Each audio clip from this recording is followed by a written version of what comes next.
Yeah, you made it lock in. Court lights flicker, I'm feeling that tip-off fever. NBA dreams spin tight like a crossover sleeper. Fourth and inches in the cold, crowd breathing like smoke. NFL grit in my voice when the pressure get woke. Engine scream through the night, that F1 razor. Lines cut clean, turn sharp like a hometown savior. NASCAR drift in my blood when the pace gets wild. I talk speed like a veteran, move calm like a smile. Legends born out of sweat, out of heartbreaks echo. I break plays down smooth, call the game like a maestro. Every lane that we touch, every story we show, this is where the truth runs. The NotBland Show. Fast, race, whole crowd froze. Big drives, deep shots, watch the moment explode. Every angle hit heavy with a champion's glow. Step into the kingdom, the NotBland Show.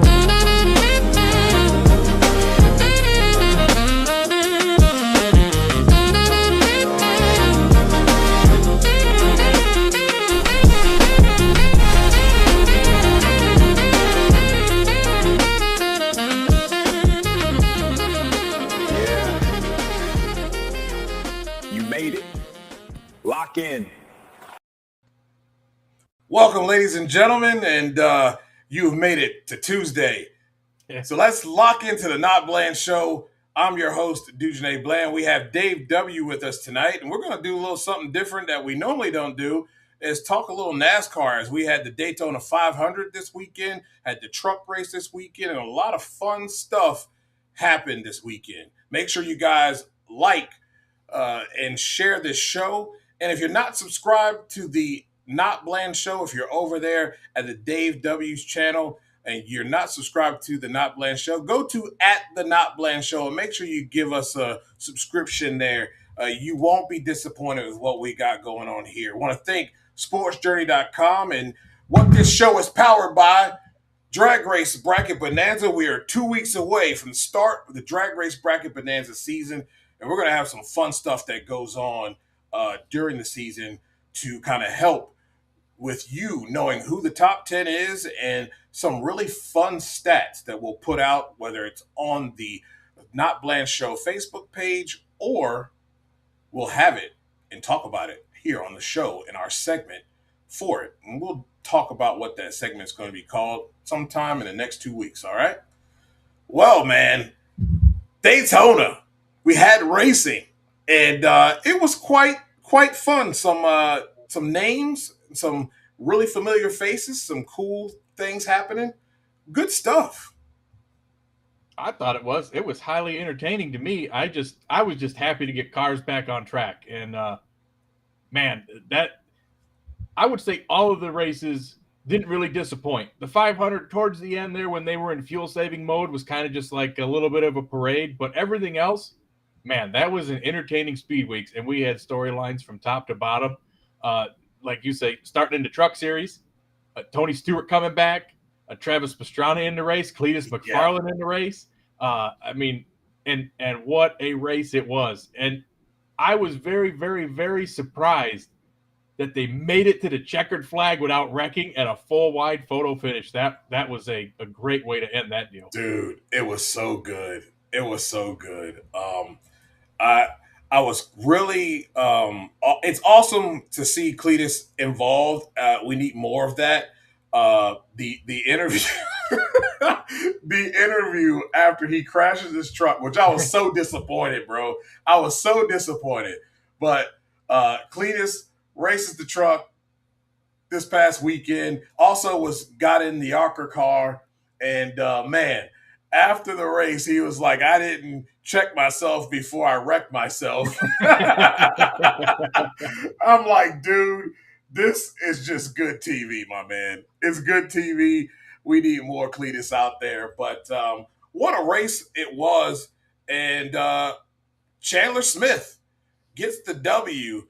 And I think this will be the theme for the entire whatever series you're in. Boy, it sure don't matter how many laps you lead. I mean, Justin Haley led 20 laps. You had McDowell leading 20 laps, and they weren't even finishing in the top 10. No, that's right. That is right. I also Chandler forgot Smith, 8 laps only.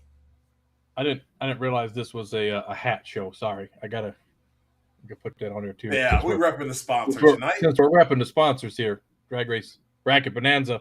Hey, March Madness, Drag Race Bracket Bonanza is coming up. Get ready for that. Man.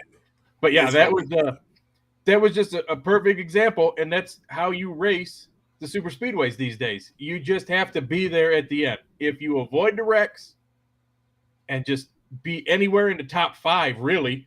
Where'd they say that he came from? I think he was 6th on the white flag, right? And then he made a couple moves down the back, and then made that 4-wide pass when the opportunity presented itself, and comes out with the win.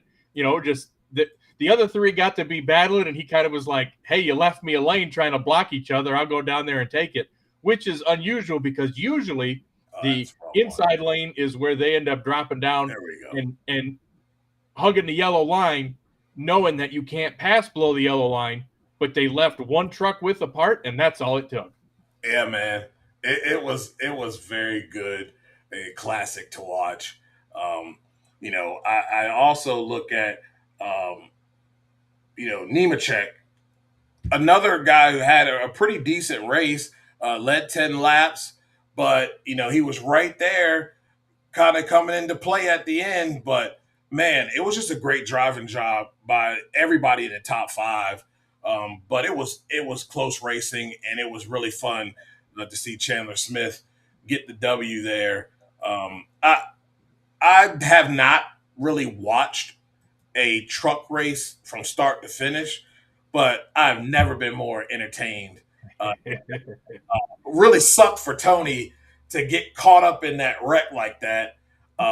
It's part of racing, but boy, I would have loved to have seen him be in that 10, 12, you know, trucks at the end fighting for a win. So, but you know, that's racing.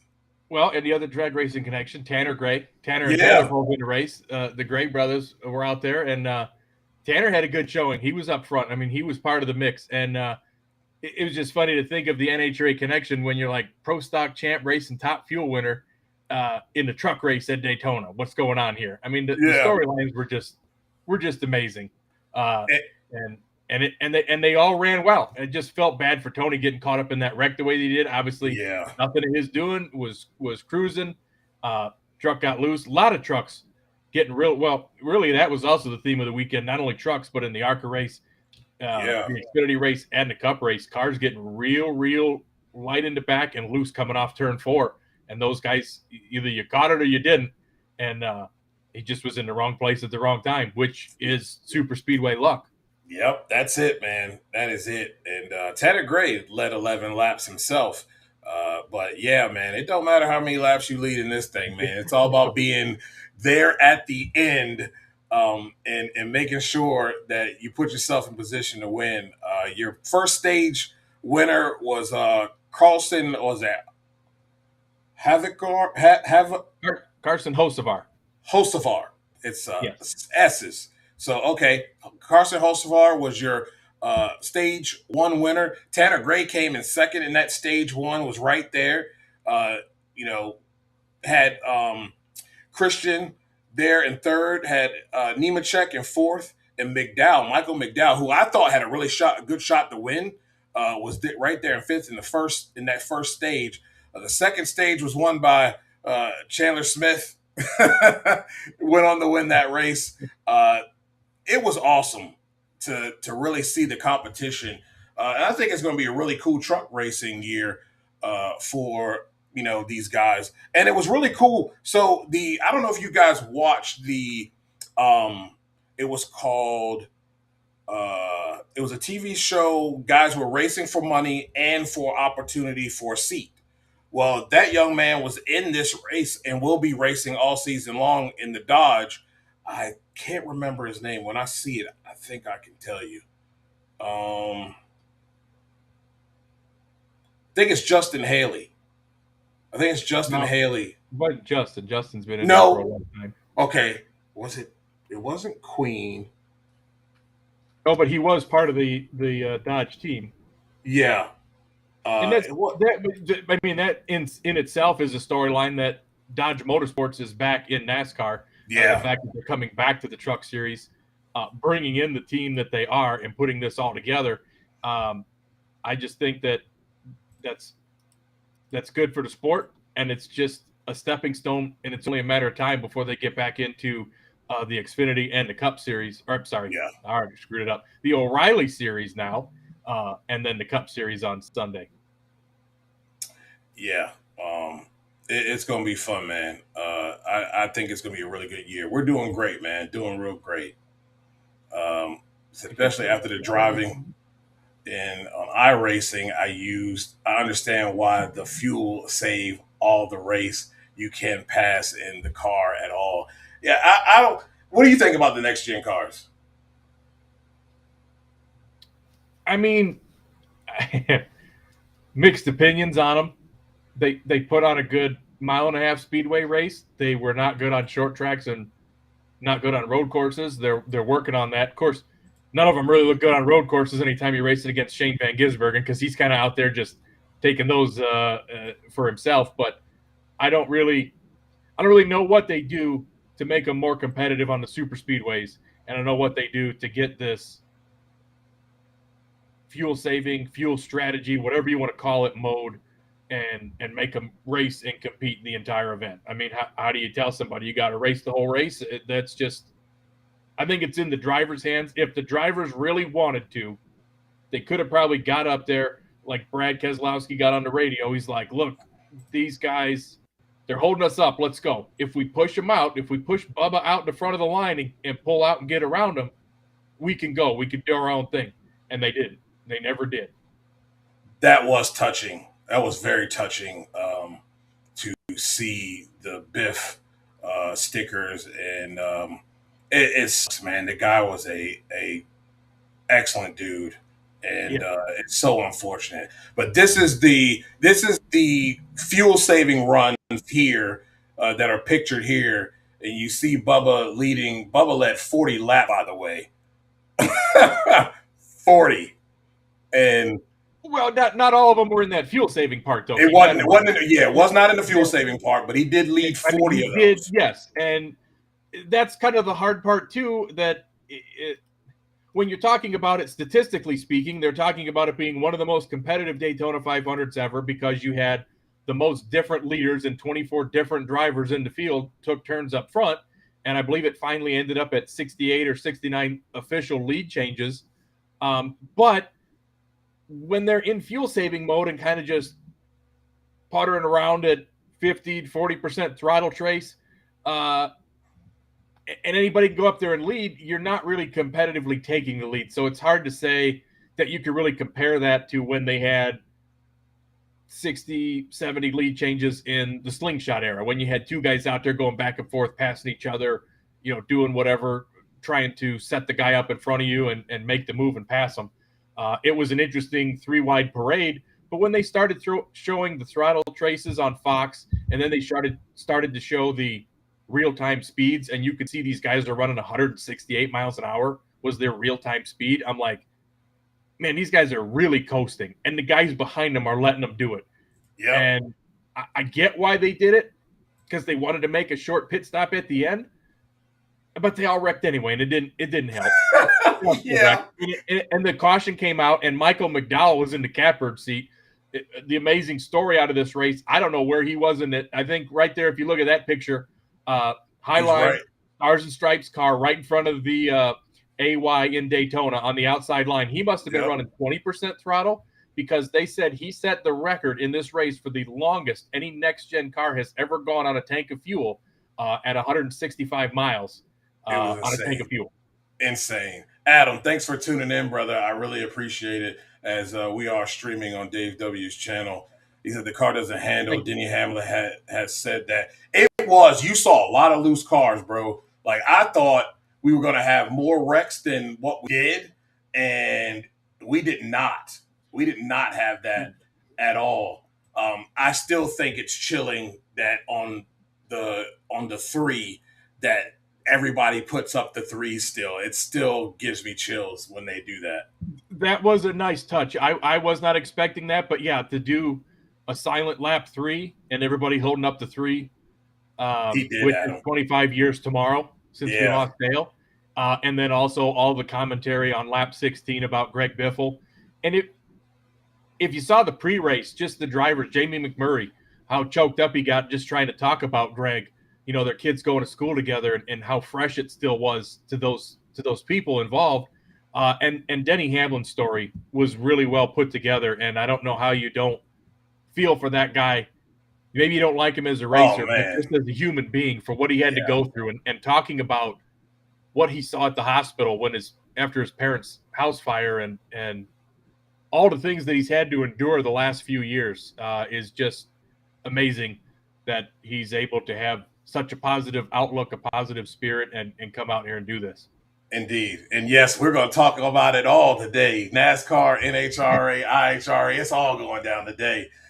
Super excited. Thanks for tuning in, Gerda. It is so cool to see you in the comments, and I appreciate your support. Greg Biffle is who we're talking about. Number 16. He was the person and his family who died in that plane crash. We've had enough with plane crashes, and so like Adam said, did so much for the community. What he did during Helene was absolutely amazing. And it just seems like every time you turn around, it's always the good ones. Like, I don't know. It's just not fair. It's not fair at all. No, I agree 100%. The thing that I took away from the Cup race too, well, first of all, this right here, what I want to emphasize is before all this happens, you've got Tyler Reddick like bobbing and weaving out of traffic like he's on 95 South right at the Florida line, cutting through traffic, and then finds his way peeking right on by for the W. That's what is amazing to me about this finish. I mean, the car just all of a sudden, he gets the nice push, he runs him down, does a little bob and weave, and boom, score. It doesn't get any better than that, man. It doesn't, and it was really interesting if you are into the NASCAR side of things and you watched and listened to the NASCAR podcast. I couldn't wait for the Denny Hamlin's take of this, which dropped last night, his review of the race. And it was interesting the way he commented, and even Michael Jordan complimented Riley Herbst in Victory Lane, how well he stayed on the back of Tyler Reddick, because those two they were catching Chase Elliott and Smith there. And I mean, props to the 38, because he backed off and he tried to get a run off 4, but once he did that, he just gave him the option and the momentum to make the run. And then Riley ducked out, and he's like, Denny said, because Denny has access to all of the in-car telemetry, all of the driver trace, everything that they have going on there that they store in the computers. And he said that he did notice right before Riley made that move to the outside, because he had momentum too. And in his mind, because Brad Keselowski was very, very vocal about Riley made a stupid move and wrecked us all. In Riley's mind, he had the momentum. He had the run coming. He was going to go 3 wide at that finish. But Denny said just before he got to Chase, you could see in the driver tracker, he touched the brake pedal. And he's like, I think that stalled his momentum. He hesitated. He touched the brake pedal before he swerved to the right to make that high move. And Brad made the run and had the momentum to run right into him. And Denny even said, he posed it as a math question on his show. He's like, all right, at this point in time, Brad's doing 192. Tyler's doing 188. They're 600 feet away from the finish line. Brad thinks he was going to get there. Do the time distance speed formula. Was he going to get there? I don't think so.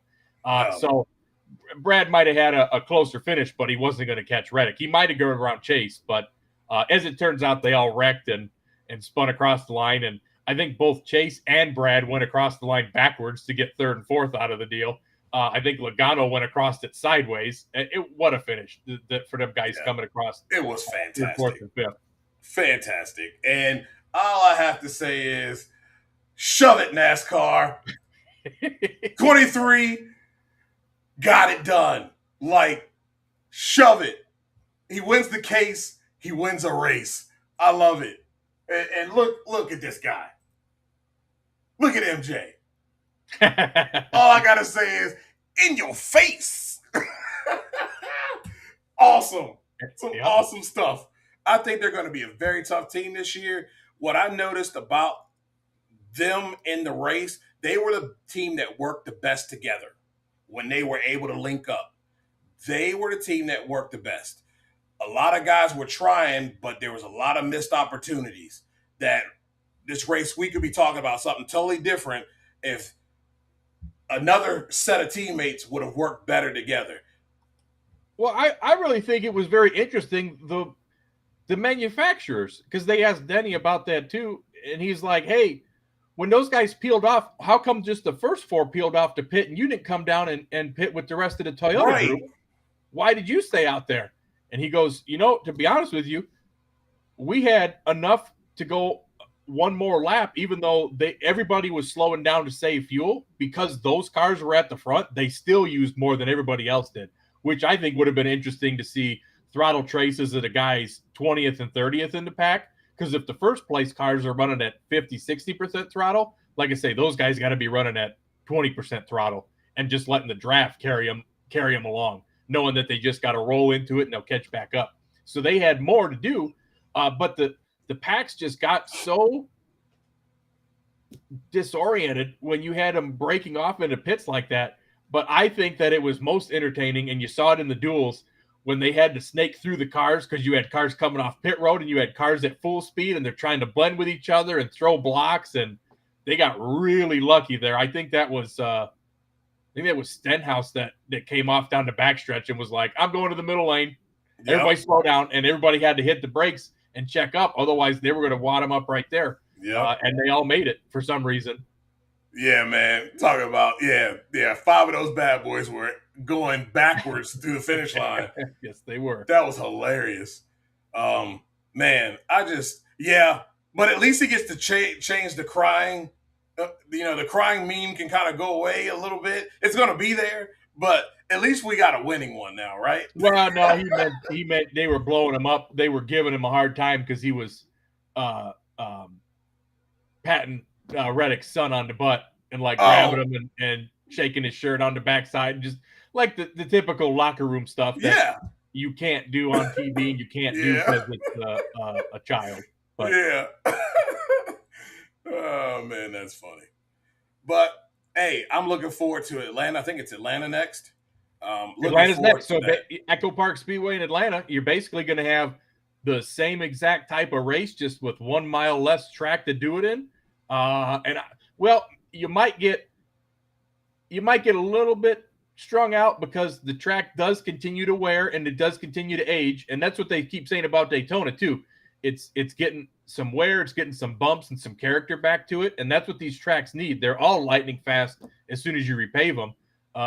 Give them a little character. And Atlanta last year, they were already commenting how turn 2 right up by the wall, you had to be real careful because there was a wicked bump at that transition point. It'd throw you right in the wall if you weren't careful. So it's going to be interesting to see how much more that affects the cars this year.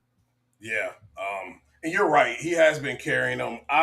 I think Bubba's going to be better this year. He looks more relaxed. I think that's been Bubba's problem his whole entire career. You gotta be able to curb your emotions, man.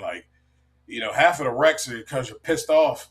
You gotta chill. Gotta chill. He's got the skill and the ability. And Denny is just I think this probably I like the guys on the panel's pick.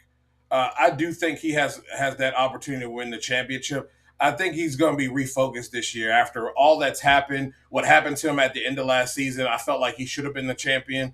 I think this whole team is going to be on fire this year and going to be a problem for the rest of the field. That's for sure. And I like that now we're not talking about winning you're in. You're not talking about, he punched his ticket to the playoffs. Yep. Nope, but he got a good start on it. Let's see how he can hold that momentum for the next 26 weeks. And see how that shakes out going into the last 10. Exactly. I was kind of confused when I looked at the point standings after the race. They had mentioned that the dual races were supposed to pay points too, just kind of like an extra. I thought they said that. And I didn't happen to see that reflect in the final points tally, but maybe those are just unofficial, and we'll see Right. We'll see when that comes out, but it's going to be interesting. Obviously, the winning the race, carrying the extra point bonus. You had a bunch of different drivers up front in the stage to get points. Yeah. But you had guys that are pretty deep in the field right now, like Denny Hamlin's one of them. I think he left the weekend with 8 points after all that because of the wrecks that he got caught up in and being in the back. So when you got Tyler Reddick going out there with a 50-point advantage over you after the first week and you don't have a winning you're in mentality, which, I mean, don't get me wrong, Tyler Reddick's first in points. You only got to be top 16, but still. Denny's got 6 points. 6. There you go. So it's going to be interesting to see how Atlanta plays out because that's going to be another crapshoot. It's going to be interesting to follow the points this year, knowing that they actually matter more than just winning the race and then you don't care about the rest of your season. You could just make kamikaze moves because you got your win to fall back on. You know, come September, it's race time. That don't happen anymore. Nope, and I like that. Zane Smith, stage 1 winner, and Bubba Wallace, my man, that's my driver. He won stage 2, and we know who won the finish. We'll go ahead and take a break. We'll touch on the O'Reilly series because I really like who won that one. And I know some people in the comments think that was the best race of the weekend. And then we'll start talking about some IHRA and NHRA stuff right after that. You bet. Drag racing fans, check out Drag Race Bracket Bonanza. It's the free, family-friendly fantasy bracket game. Now, after final qualifying at every national event, you can fill out your bracket for all the pro classes. It's free, easy to click on your picks. If you need some help, just hit the randomizer button to fill in the blanks. It's for fun, stay engaged, and pick your winners today.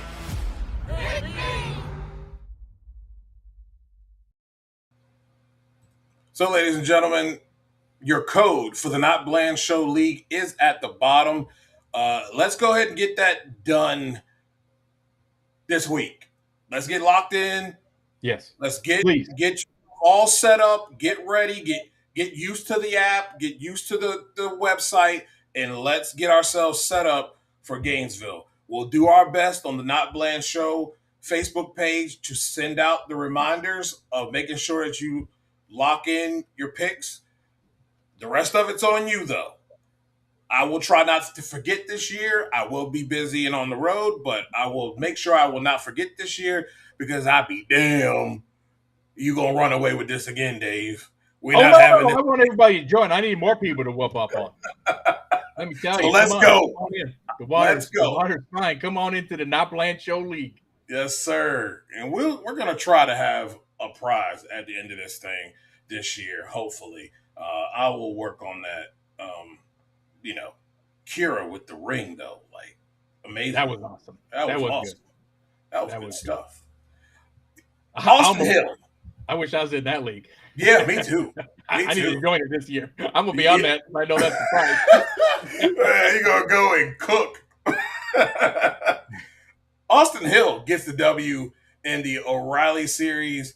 He had a really good race, man. I don't know if he was everybody's pick, but he definitely showed that he's going to be somebody to be concerned about this year. You know, I thought I was not somebody that picked him going in because I honestly figured looking at win percentages, looking at what the odds were that the odds makers put out there, he was the favorite. So I'm like, well, obviously he's the favorite to win. I mean, he wasn't. It's hard to pick on a super speedway style race, but I honestly thought, I'm like, this guy cannot just keep winning and dominating these fields the way that he is. The law of averages are going to have to catch up to him, right? He's not been involved in any of the big ones, any of the wrecks, anything, in any of these races, and to put another win together. And on top of that, to go out there and lead 78 of the 120 laps is just like, I mean, he crushed him. And the other big lap leader was Jesse Love, his teammate, at 27. And that at that point was when they were both kind of running back and forth and keeping the field at bay. So I mean, I don't know what these guys were doing, but they were not organized. The junior motorsports guys were not organized. You had 3 in one lane, 1 in the other lane. Then they would split. One would pull out and the others wouldn't follow them. It's like, you can't beat the guy unless you work together and beat him. Like, That's what college racing was good for. That's why they won all those super speedway races, because they're like, we don't care what happens. You guys stay in line with each other. Don't leave each other, and they can't get around you. And that's how they won those races. And I feel like the field is just letting Austin Hill win. He throws the block. They're not – you got the 2 RCR cars up front controlling the race, and nobody else, just like the fuel mileage deal in the Daytona 500, is willing to go up there and disrupt the madness. I'd be up there putting him in the wall on lap 1. I'd just run him high so he's pancaked the right side. Well, he's not going to win this one. Yeah. Somebody's got to. Got to do better, man. Got to do better on that. That's on everybody else. But he won both stages, by the way, ladies and gentlemen. The man won both stages. Yeah. That's the wrong picture. Where are we at? I had him in here somewhere. You cycled there through he is, him right there. There he is, right there. Big time win for him. Just good stuff from the ARCA series or the O'Reilly series. I loved it, man. I've never watched all 3 in a weekend, never. And I did this weekend. It was definitely worth it. Here's my only complaint that they need to work on that RCR 21 car. Because I was watching with a buddy and he kept going. He goes, it looks like that 21 car is unsponsored. That Bennett logo, that blue, the font was so small against the white background. The hood looked like it was blank, and half the time the quarter panel looked like it was blank. So his sponsor didn't get much TV time, even though he dominated the race. Yeah, they're going to have to do better. They need to make that Joker a lot bigger than what it was. That we don't have magnifying glasses out there, so gonna have to do better on that one. In drag racing news, we come right out and the man pulls it out of the old box, sets it on the track, and 370, 340. And not only did he go 340 once, he went 340 twice. Hey, man, when you peak, you win. Baby, JFR is where it's at in 2025. Bro. That's it. Man. I think in the field, when that happened, there's a whole lot of sphincters that tightened up. See, and I didn't see the social media on the set. What did you run with an ET on the second run? They did not post the second run, but they post a picture of him holding the next slip, and they said not only once but twice. I'd have loved to have seen the incrementals. I wonder if he went 300 to the 8th. I'm curious. Yeah, and the reason being is that 370 with, I think, a 5 it was, is one of the slower, if not like in the bottom 3 slowest elapsed times to be matched with a 340 mile an hour run of all the ones that have been made. Most of them are in the 360s. I think one of the slowest was a 371 when Langdon went 340 at Indy. Was one of the slowest that I've seen paired with still a 340 mile an hour run. But if you can pair up that big speed with that kind of an ET, imagine if that thing has got to be just hitting it hard. I mean, that thing has got to be pulling strong all the way through the other end to come up with that kind of mile an hour. And you look at a nighttime session, if he's running 340 in the middle of the day, what are they running on Friday night? How quick and fast can that thing go? At least a 42 to a 43. You think so? You think Brittany's record's in jeopardy right off the bat, huh? I think so. Okay. I think so. I mean, for her sake, she'll always be the queen of speed, but for her sake, I hope it sticks.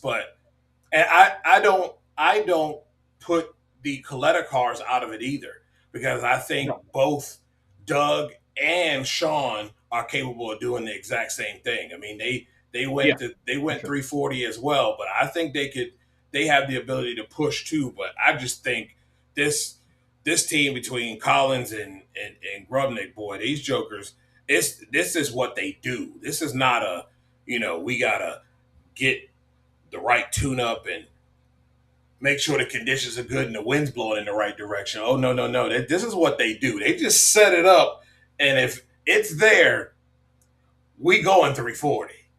Well, it makes you wonder what was the goal? What was their agenda? What were they testing? If that was the first run right out of the trailer is a 370, 340, Right. what were they shooting for? I would love to the track. Like what was our goal for that run? Did we overachieve? Did the car surprise us? Like I'm assuming and I don't know this as a fact, did they just refit the seat for Josh to be in that car, or is that all new pipe?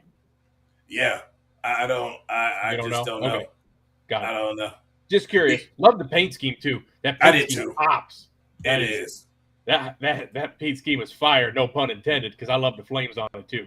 Yeah, Gerda, same thing. I don't ever underestimate that team and what they're capable of doing, because they did show it last year, and I wouldn't put them out of the realm of us seeing multiple 340s from 3 different cars at the minimum this upcoming year. So I think it's going to be a real battle between Force and Coletta this year.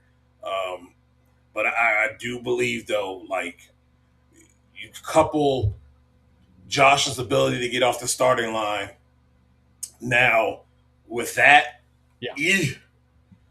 folks are a little bit nervous. I think that's a great question, Lonnie. And I want to say it's not boring, but I think that I remember in 1999 when Tony Schumacher went 330, when he broke that barrier. It took a minute. We didn't see a lot of them right away, but when they started to come with a little more regularity, I mean, it took a minute to get up to 333. Uh-huh. You know, it took a couple of years. Well, I shouldn't say. I guess you have to also consider that right after he did that, at the end of the year, is also when we went to 90% nitro. So it took to going to Joliet in 2001 before we saw full 47 from Kenny Bernstein and that 330 again.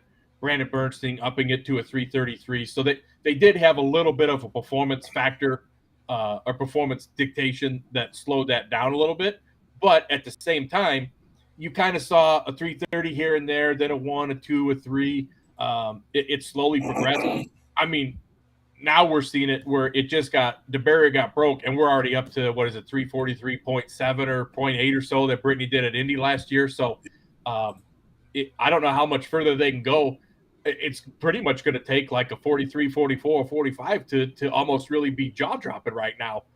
Not that a 340 is slow, but as just with anything, just like the first 4-second run, awesome. Then every car started running a 4. Okay, what's next? So we're getting there. Gerda, will we see 308th mile in IHRA? I don't know who the first one's going to do it is going to be, but I'm going to put my money on you guys. Me too. Because you got to go back to last year in the track record. Yeah, you got to go back to last year in the track record, right? This is what things are built off of, and I agree with you on that. It has to be, because they were the most consistent last year. Yeah, but at the same time, we haven't even been 290 in the 8th in IHRA yet. Yeah. Oh, so, and they got new pipe too, by the way. So they got new pipe, and everybody knows going in. You know what? That's our finish line. That's what we're tuning to right now. We're tuning to that. And I would assume, just like anything, when it went from 1320 to 1,000 foot, you shorten that wick a little bit. You turn that, step on it a little harder. You shorten that wick a little bit more. You're not legging it out to the 1,000 foot. You just got to make it through that half track. Now, You can't run the same tune-up, I'm sure. And you very well could see 300 to the 8th in IHRA at one of the Triple Crown races, too, which it wouldn't be an official finish line, but you might see it happen there. Yeah, and those are very good cars. They are. Those are very 100%. Good cars. You pour the power to them and get them going. But yes, basically the short of the long answer is 340 isn't old hat yet, but we'll see a couple more people do it this year, and it might be.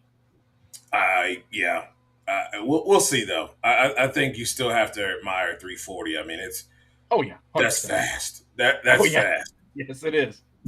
That's fast. You have We didn't get a chance to see any video of it. Maybe we'll get some.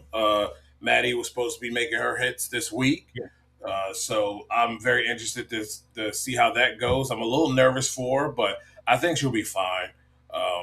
We just don't want to see Dave Davies incident. But I think she'll be fine. You've got, let's see, what else is there? You're going to have Leah back. Did you see the promo or the promo video that Smoke put out?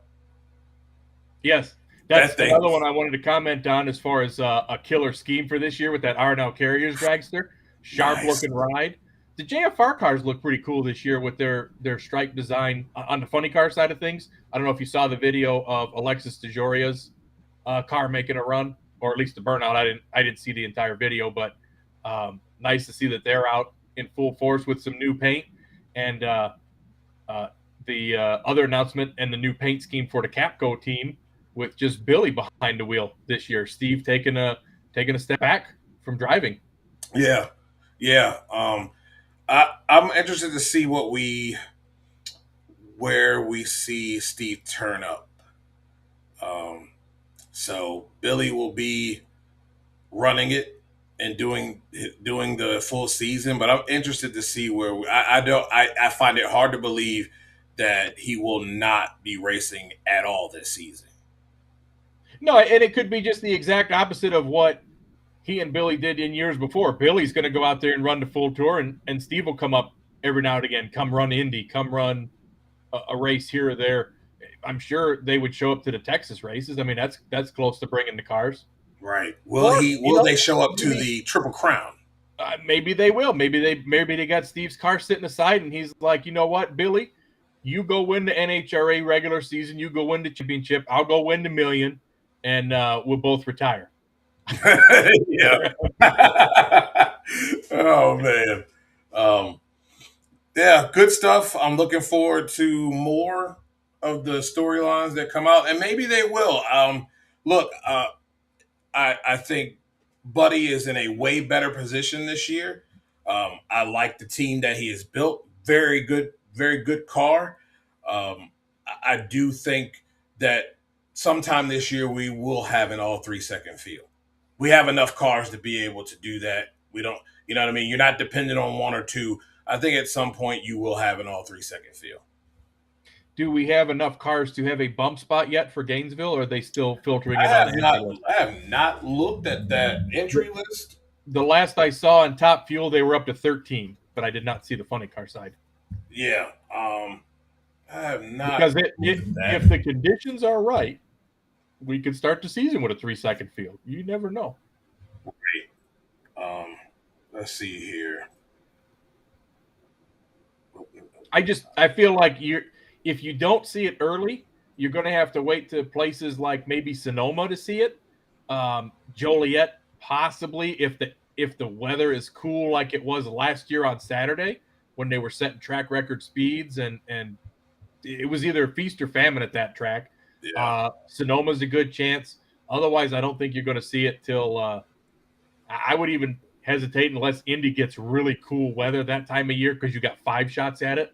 Yeah. If it don't happen early, you're probably not going to see it till the end of the year again. 13 top fuelers, and Trip Tatum is on the list in top fuel. Yes. Right now, funny call. We don't have Maddie, Clay, or Tony Stewart on the list yet either for top fuel. Yep. So that would we got 16 there. 16 cars. Yeah, and we got how many? 16 funny cars? 16 funny cars right now. Okay, so it's possible. It's very possible. Yeah.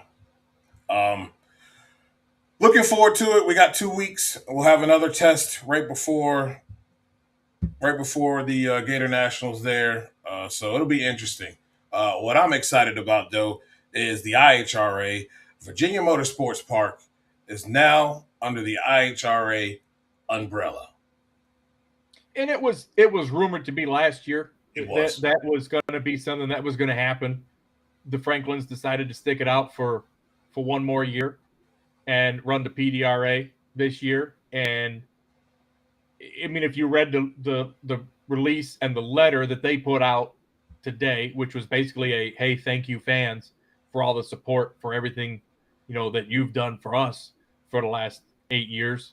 I mean, I think that it should be the other way around. Thank you to them for bringing that track back out of obscurity, getting an NHRA race there, running the PDRA, getting everything going that they did. And I think that they'll be sorely missed as track owners and series operators. This is indeed the last year for PDRA as well, because they definitely made an impact on drag racing on that side of the country. Yeah, for sure. But it's great for the portfolio. And I think it's going to be good, man. It's awesome that they have that. And then if you guys did not see Atlanta, they were like, let's go racing. So I'm excited about Atlanta coming back as well. Obviously won't have that name, but it's going to be fun. And that's definitely, if I don't make any other IHRA races this year, that will be the one. It's right in my backyard. So I mean, if you believe the rumor mill, strictly rumors, not starting anything. It's just been out there. It's floating around. The World Finals TBA date or TBA location on the IHRA schedule, they are holding out for Atlanta Dragway. And it's not much work that needs to be done, ladies and gentlemen. It really isn't. And the only stipulation was, got to get some stuff built. But tower, whatever, But here's the way I look at it. Memphis needed a reboot, and we're going there in September. So right. Once that's done, I mean, Atlanta, you have favorable weather year round, so you could start construction, and you could probably get Atlanta built in a couple of months and have it ready to go for October. And again, how about this? You got the track that's coming back to the IHRA schedule, if it happens, 50 years after it debuted on the IHRA schedule in 1976 when it first opened, and it's going to be the World Finals. So we could be handing out championships in Atlanta. Now, don't get me wrong, IHRA does not run a countdown like NHRA does, so we could be handing out championship trophies in Heartland Park. We could be handing out championship trophies, before that. I don't think it's going to happen. It could happen because they can lock them up early. But Atlanta, you always wanted a championship race. You wanted to see different people in different areas win championships, which is the nice part, too, about the full season points. Somebody called in when they were talking about NASCAR, and they're like, I won't go to Phoenix anymore because we don't get to see the champion crowned. That was why we bought our tickets. And it's like, well, what about people that buy tickets to every other race? How about the people that have to go to Dallas and see a championship crowned? On the NHRA side of things, you got to see him in Dallas. John Force locked it up at Indy one year. You had a couple in Heartland Park that got locked up. So I think it's great, and that there's a very good possibility that the last 3 or 4 races of the tour, we could be seeing championship hardware handed out. Indeed. Within the first quarter of the season, Lonnie. First quarter. I give him first quarter. Oh, I think he'll be in winner's circle by the time we get to the 4 wides. Yeah. That's my bold prediction for the year. How about that? Jordan Vandergriff wins a race by the time we get to Charlotte. Yeah, I hope not either. I hope that's not the reason why he's stepping. But I think it has a lot to do with business, and more to do with business than anything, and spending time with his family. He's really laid back at the moment. He's got a little girl, and I think that's what's important to him right now. He has nothing else left to prove within the NHRA. He doesn't. He really doesn't. I mean, how many people can say that they've, been a multi-time champion? Not too many. I mean, I was even, you think about even with Brittany Force and what she was able to do. Like, you're in an elite club when you look at the names that are champions. There are a lot of recycled names. There are a lot of people that you are like, hey, this guy was really good and he won some races and he was tough to beat. But he never won a championship. Never. I guess what do you boil it down to? Because it's funny, they always used to talk to Ace McCullough because he never won a championship, and he was like, "Yeah, but I won Indy 5+ times."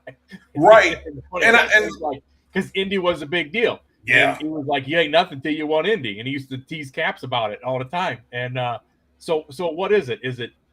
how many race wins you come up with over the course of your career, how many head-to-heads, how many round wins you get, or how many championships you're able to put down.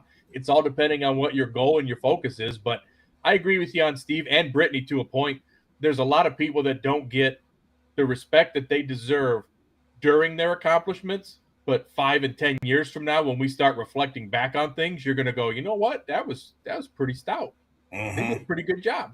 Yeah. They were better than we gave them credit for. Right. Gainesville is it. Unfortunately, all the other races that I want to go to are in line with my Sega schedule, and I'm loving what I'm doing over there, and I get paid. So I go where I get paid. I'd love to go to the other two. I will be sending my camera guy to Georgia, and but Maryland is going to be out of the question. There's this race on that weekend, and I love what I'm doing, so I don't plan on missing not one race this year with Sega. So nothing personal, but I'm building a portfolio and expanding my Swiss Army knife by learning how to do some other stuff. So that will be it for me this year. I'm so excited for the schedule and for both IHRA and NHRA. I'm more excited for IHRA because of the names that we're going to see within both Top Fuel and Funny Car. I'm excited about the Mountain Motor Pro Stock deal. I think it's going to be a knockout, drag out, bro. I think we're going to have some great action there. And I'm really excited about that's factory, isn't it factory stock? That's the new version of Pro Stock, yeah. The new version of Pro Stock. I like where they're going with this. It is a name change, but you're going to have to start getting into a little bit of a car change if you want to go any quicker than 750, because those chassis are only still good to a 750 cert.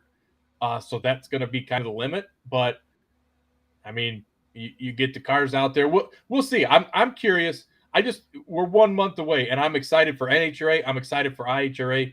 I'm excited to see who shows up to these deals. But yeah, that factory stock deal, it's going to be interesting to see if they get more people that come over from the NHRA side, because there was quite a few that ran the last race of the year at Atlanta Dragway, Dunn, North Carolina, the former Galat, and they were really impressed, and they're like, we want to come back. But the payouts, because they are treating them, they are making them the new Pro Stock, and they're bumping their payouts and everything else. It makes it pretty lucrative to run the IHRA deal to win this deal and put some money in your pocket. A little return on investment, perhaps. Yep. And yeah, I don't understand it either, man. I don't understand the whole negativity. Like we have a smorgasbord of drag racing that you can partake in. Like we're in the best place we've ever been in a very long time.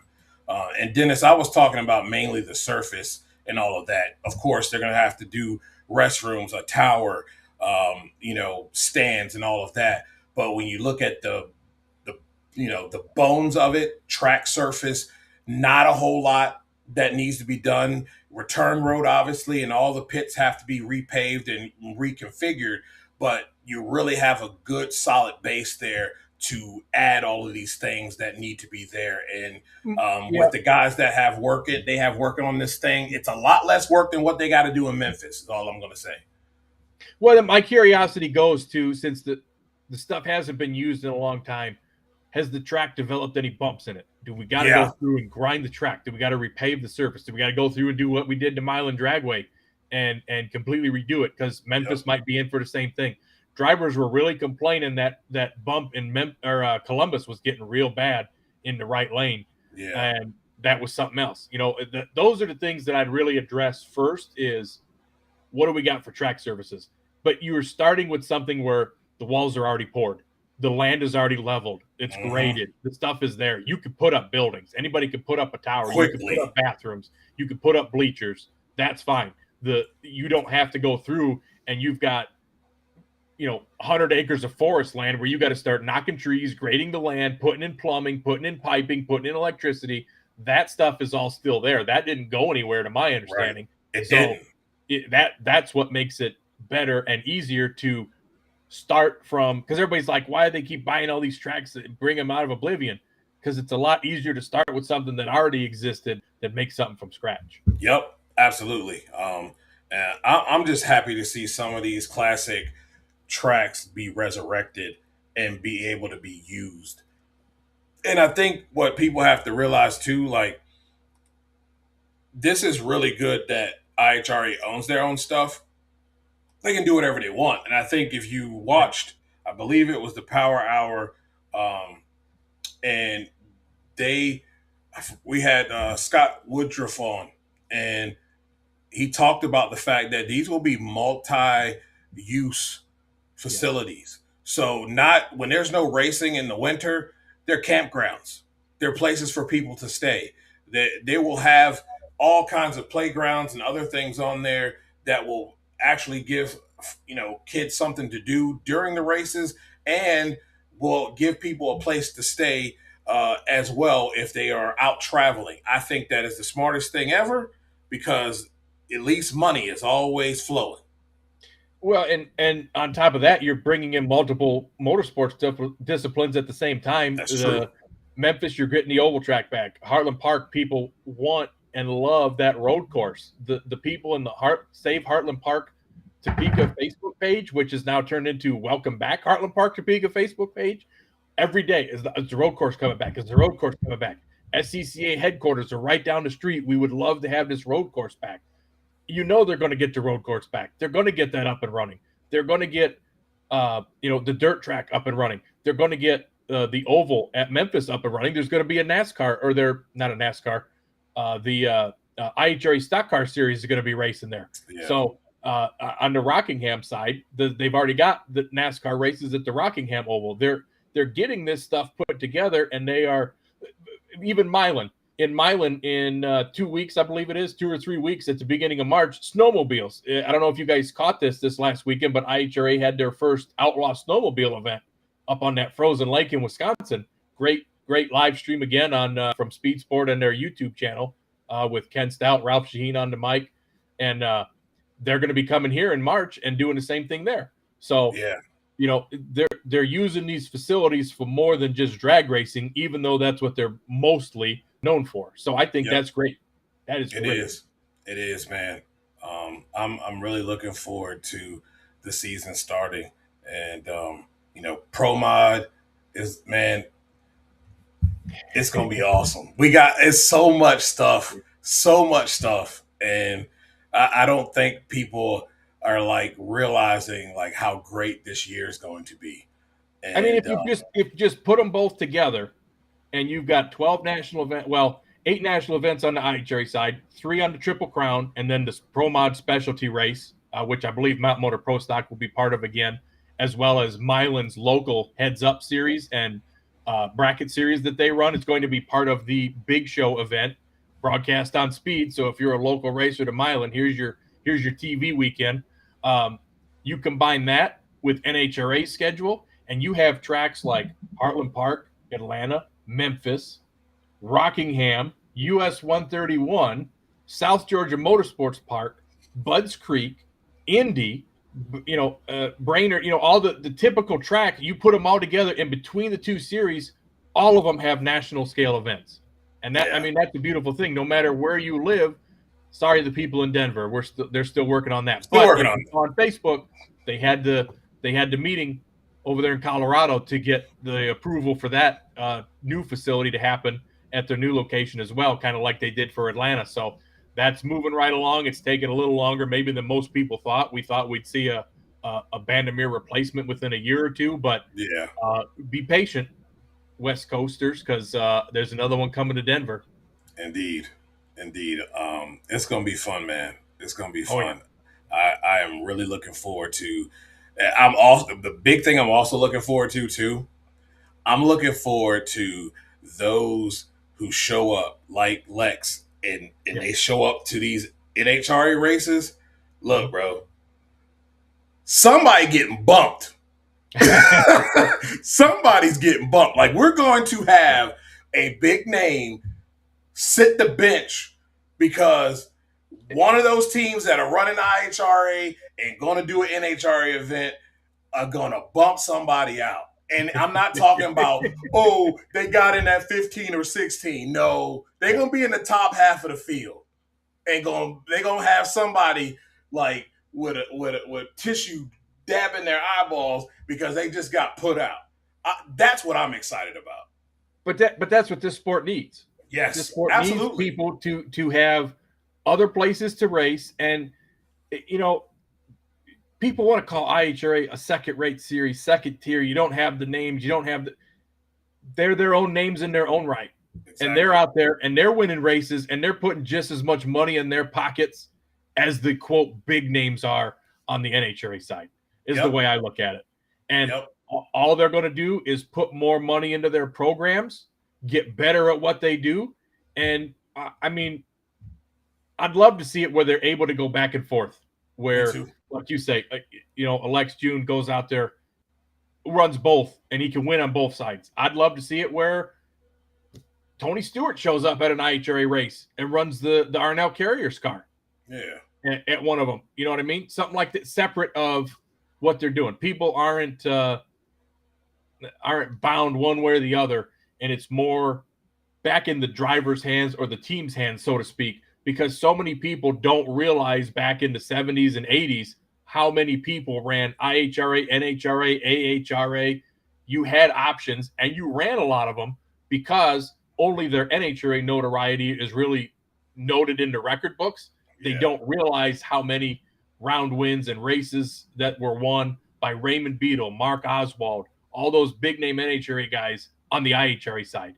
Don Garlitz, how many he won over there. Clayton Harris was a big IHRA contender.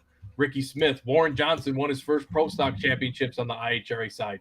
Garlitz in AHRA championships. I mean, Prudhomme, it's funny that he mentioned on Chasing Speed how he loved following Wally's vision. He ran IHRA races too. Like, don't be fooled. He was out there running them. So Billy Meyer, a lot of these guys that just don't get credit for it. And I wish that this current generation of driver has that opportunity to do the same. Yeah, me too. I really hope so. I think it's only going to make the sport better. And, like I said, the biggest thing for small teams is laps. Mm-hmm. And these individuals start getting laps under their belt, they're going to be a problem.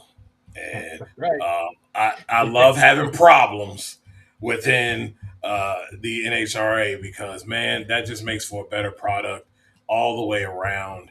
And, I'm looking forward to, seeing Dell go and chase it. You got Mike McIntyre, who might get out there and get an opportunity to chase it. You look at you look at guys like Jack Wyatt, Dan Hicks. Dan Hicks got a win, stepped up his program. He's coming back. Terry Haddock, that might get a deal out there. You had Cameron Ferre show up, Krista Baldwin, Mitch King. You look at, and who knows, Will might dab in over there, maybe. Not really sure, but if they let him, I think that's the hard part. I don't know if he could do it with his current team because Skag is so embedded with the NHRA. I don't know that they'd run that, but it's like it's free advertisement. It is. Why wouldn't you? Really is. Why wouldn't you go out there? Yeah. And even if you want to treat it as a test session, it's a quote paid test session. Just like Jasmine Salinas was out at Columbus last year, like, well, we're just testing. Yeah, but you still went out there and qualified and went around and got paid. You put money in your pocket to make laps on that car. So as opposed to what they're doing now in Gainesville, where it's real testing and they're just burning money. Yep, and Kyle Stantonstein as well, man. So I'm looking forward to see what other cars we see come out. We're gonna see some names, man. It's gonna be fun. Really looking forward to the racing season as a whole. So, 100%. ladies and gentlemen, really appreciate all of you guys in the comments. And shout out to Gerda, your crew chief, my crew chief, everybody's favorite crew chief. Thank you so much for the support. I really, really appreciate it. And thank you guys for tuning in, whether you're on Dave W's channel or the NotBland Show. If you haven't subscribed to the NotBland Show, please do. And go subscribe to the Facebook page. We're going to be doing a lot of cool stuff this year. and we're going to do a lot of cool stuff with Drag Race Bracket Bonanza. So don't miss any of it, okay? Well, ladies and gentlemen, thank you so much. That code's going right there. Get it. Get it. Enter that league. It's March Madness. Thank you, guys.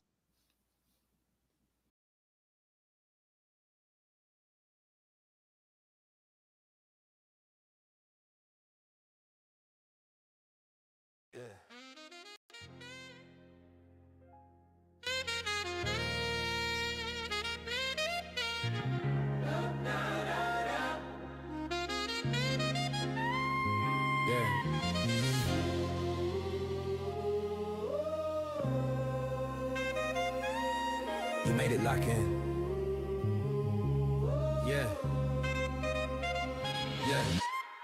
Court lights flicker, I'm feeling that tip-off fever. NBA dreams spin tight like a crossover sleeper. 4th and inches in the cold, crowd breathing like smoke. NFL grit in my voice when the pressure gets woke. Engine scream through the night. That F1 razor lines cut clean, turn sharp like a hometown savior. NASCAR drift in my blood when the pace get wild. I talk speed like a veteran, move calm like a smile. Legends born out of sweat, out of heartbreaks echo. I break plays down smooth. Call the game like a maestro. Every lane that we touch, every story we show. This is where the truth runs. The NotBland Show. Fast lanes, fast breaks, whole crowd froze. Big drives, deep shots, watch a moment explode. Every angle hit heavy with the champion's glow. Step into the kingdom, the NotBland Show. Fast lanes, fast breaks, whole crowd froze. Big drives, deep shots, watch the moment explode. Every angle hit heavy with the champion's glow. Step into the kingdom, the NotBland Show.